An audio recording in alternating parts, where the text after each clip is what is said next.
İndi deyəcəksiniz ki, badımcanları niyə buraya düzürsən?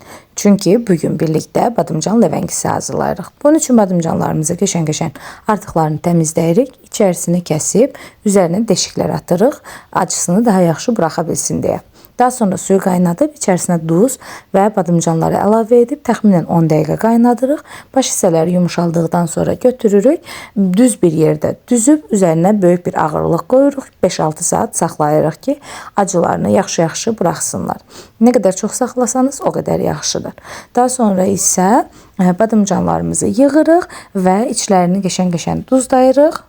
Keçirik ləvəngimizi hazırlamağa. Bunun üçün təxminən 300 qram qozumun üzərinə 7-8 ədəd soğanı bir təmiz kapron vasitəsilə ətçəkən maşından keçirdirəm.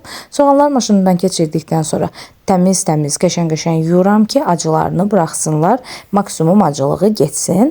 Yuduqdan sonra isə qoz ilə birləşdirib, üzərinə ağız dadımıza uyğun olaraq duz, istiot, biraz palçıq turşusu əlavə edirəm. Sonda isə yay fəsli olduğuna görə bir ədəd də pomidor əlavə edib, yaxşıca qarışdırıb, badımcanların içərisinə doldururam.